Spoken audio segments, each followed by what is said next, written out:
सर्व रामभक्तांना नमस्कार. अत्यंत गोड अशा प्रकारचं असं कथानुसंधान झालेलं आहे. श्रोते,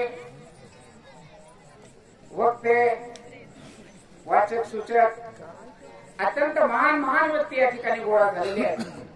पण आमच्या घरातल्या गोष्टीच आणखीन आमच्या संपन्न आलेल्या आहेत. बघा, पुंडलिका म्हणायला सुद्धा आम्हाला सोबत नाही, एवढे आम्ही बिझी झालेलो. सर्वांनी जरा मोठ्याने एक वेळेस रामनामाचा गजर करावा आणि आपण शक्तीला आलो हे शेजारच्या गावाला सुद्धा माहिती व्हायला पाहिजे की घागरवाड्यामध्ये काहीतरी कार्यक्रम चाललाय. हो, मग एका मोठ्यानं सगळेजण बोला, पुंडलिका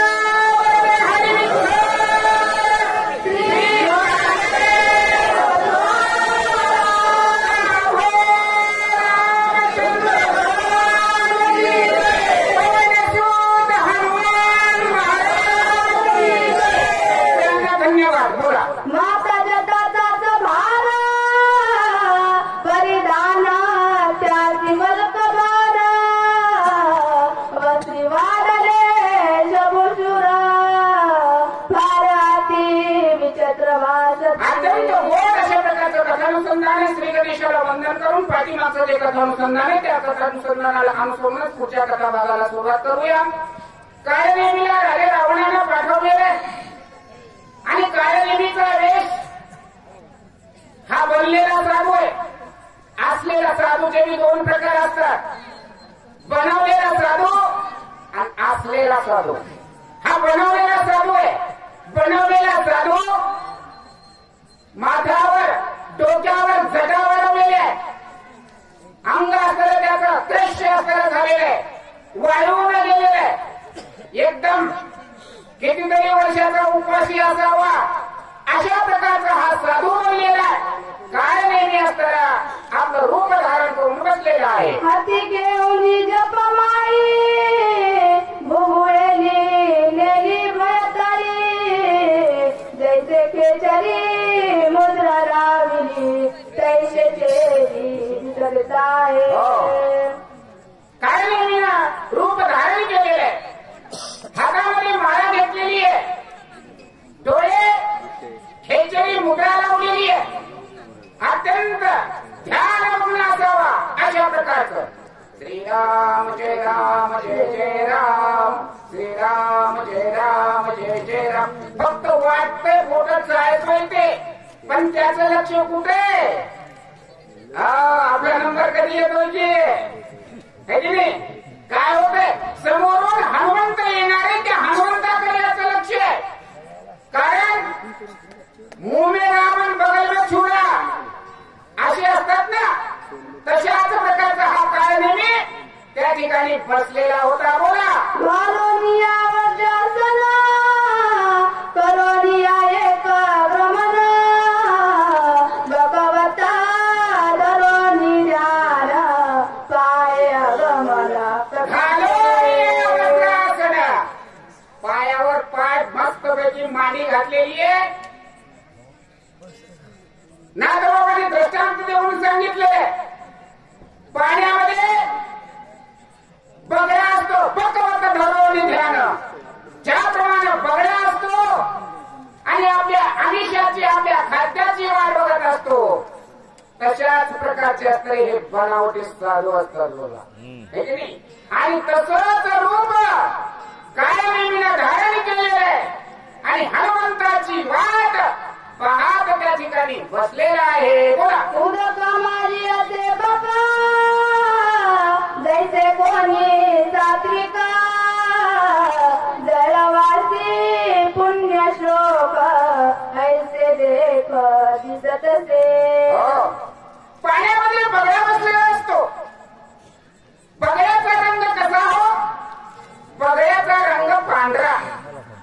उडाल्याच्या अंगावर कपडे कसले हो? पांढरे. हे की नाही? आणखीन बऱ्याच जागेवर पांढरं हे स्वच्छतेचं, निष्प्रभतेचं, निष्कलंकतेचं असतं ते निशाण प्रतीक. म्हणून नाथबाबांनी असतं या ठिकाणी बगळ्याचं उदाहरण दिलेलं आहे. पांढरा बगळा ज्याप्रमाणे पाण्यामध्ये बसलेला असतो, परंतु त्याचं लक्ष हे कशावर असतं? साधू म्हणून आपल्या समोर मासे पाया पडायला येतील आणि ते पाया पडायला आपल्यापाशी आले की आपल्या चुंचीनं त्या माशाचं स्वागत करू, अशा प्रकारचा साधू काय नेहमी त्या ठिकाणी बसलेला आहे. मस्त्याली या दृष्टीतही गटकावनी चरागडी देवी राक्षस पटपट मेरी अत्यंत सुंदर अशा प्रकारचा दृष्टांत ज्यांना अर्थ बी कळत नाही त्याला सुद्धा कळावं, म्हणूनच भावार्थ रामायण अशा प्रकारचं नाव सुद्धा त्याला दिलेलं आहे. माझा समजतो पांढरे कपडे घातलेला पांढरा माणूस आहे, निष्कलंक आहे, निष्पाप आहे, आपण याचे पाय धरावे, आपला उद्धार होईल, आपलं काम मार्गी लागेल या उद्देशानं माझा त्या ठिकाणी जातो. परंतु ज्याप्रमाणे माशाला तो बगळा बघत बसलेला असतो तशाच प्रकारचं काय नेहमी हनुमंत कधी येईल आणि त्याचा मी काढा कधी काही हे मनामध्ये धरून त्या ठिकाणी साधूचं रूप धरून बसलेलं आहे. तवदक्षिणी दिशेच्या मागी जैसे मुस आतली आगी की नक्षत्राचा पूज स्वर्गी दिसे वेगी धावत. इतक्या वेळामध्ये ज्याप्रमाणे पूर्व दिशेला सूर्य उगवावा तो जसा लाल बुंद दिसतो तशाच प्रकारचा दक्षिण दिशेकडून अग्नीचा गोळा येत असावा किंवा एखादी मिसाईल गोळा येत असावा, अशा प्रकारचं दृश्य कुणाला दिसलं? जो बकवत धरून ध्यान, कुणावर लक्ष? हनुमंतावर लक्ष. आणि त्या हनुमंताला काय नेहमीनं पाहिलेलं आहे की बाळ सूर्य उद्याला दैसे ते दादूला परिभूमी दष्टला मानी निघाला. सांगितलेलं आहे. पहिला दृष्टांत ज्याप्रमाणे पूर्व दिशेला सूर्योदय होतो, सूर्याचा लाल गोळा दिसावा तद्वत, किंवा ज्याप्रमाणे शेष नागाचा फणीमधला जो मणी आहे तो चढायला गेल्यानंतर तो मणी जमिनीवर ठेवल्यानंतर तो जसा चमकतो तशा प्रकारचं रूप हनुमंताचं दक्षिण दिशेकडून येत होतं.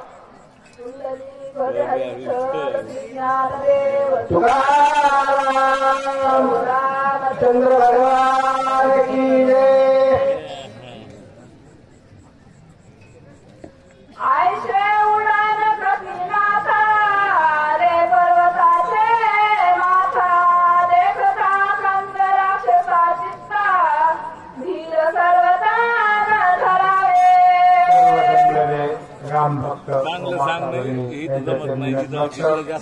व तसेच अहंकारूपी रावणाला मारणारे शिवमंडळ यांच्या माहितीच आहे ना. चांगलं सांग नाही पण ते शक्य जास्त गावाकडे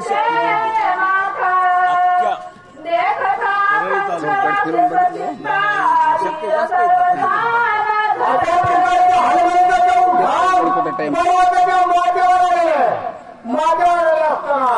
राक्षस होता, कायदेवी होता, आणि ज्यावेळी हनुमंताचा उद्धार आलं त्यावेळी अतिशय दुःख झालं. कुणाला? त्या कायदेवीला. तू विसरला, आडवला, घाबरला. हात वळाली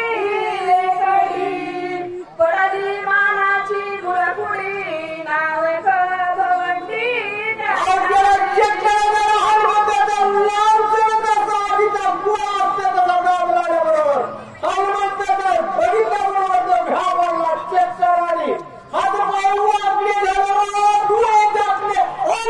जरा हा. मग सावध होऊन पाही विचारून या मुलेची देही. म्हणून मग झाले काही आठवणाही काळ्या.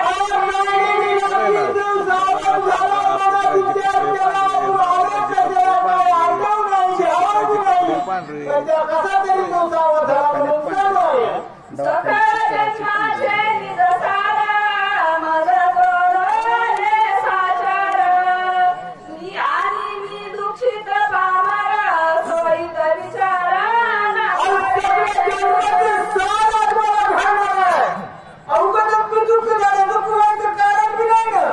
आणि त्या ठिकाणी आज सगळं निज सार साध्य होणार आहे असा काय मी म्हणून